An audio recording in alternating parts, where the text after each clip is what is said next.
ចាសួស្តីបងប្អូននេះគឺជាម៉ោងដែលគេអនុញ្ញាតឲ្យយើងចតឡានជូឆុងឆាហោយ៉ងស៊ីកានម៉ោងឬក៏ពេលហោយ៉ងអនុញ្ញាតឆុងឆាមានន័យថាយើងឈប់មួយផ្លេតអីនោះហើយជូឆាហ្នឹងគឺ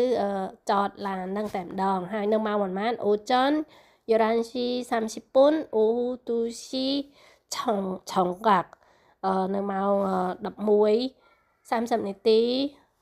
ព្រឹករហូតដល់ម៉ោងចន្លោះម៉ោង2ហ្នឹងគឺគេឲ្យយើងចតហើយកន្លែងហ្នឹងហើយស៊ីមយ៉ាហោយ៉ងស៊ីគឺម៉ោងយប់ព្រលប់យប់ជ្រៅពីម៉ោងប៉ុន្មាន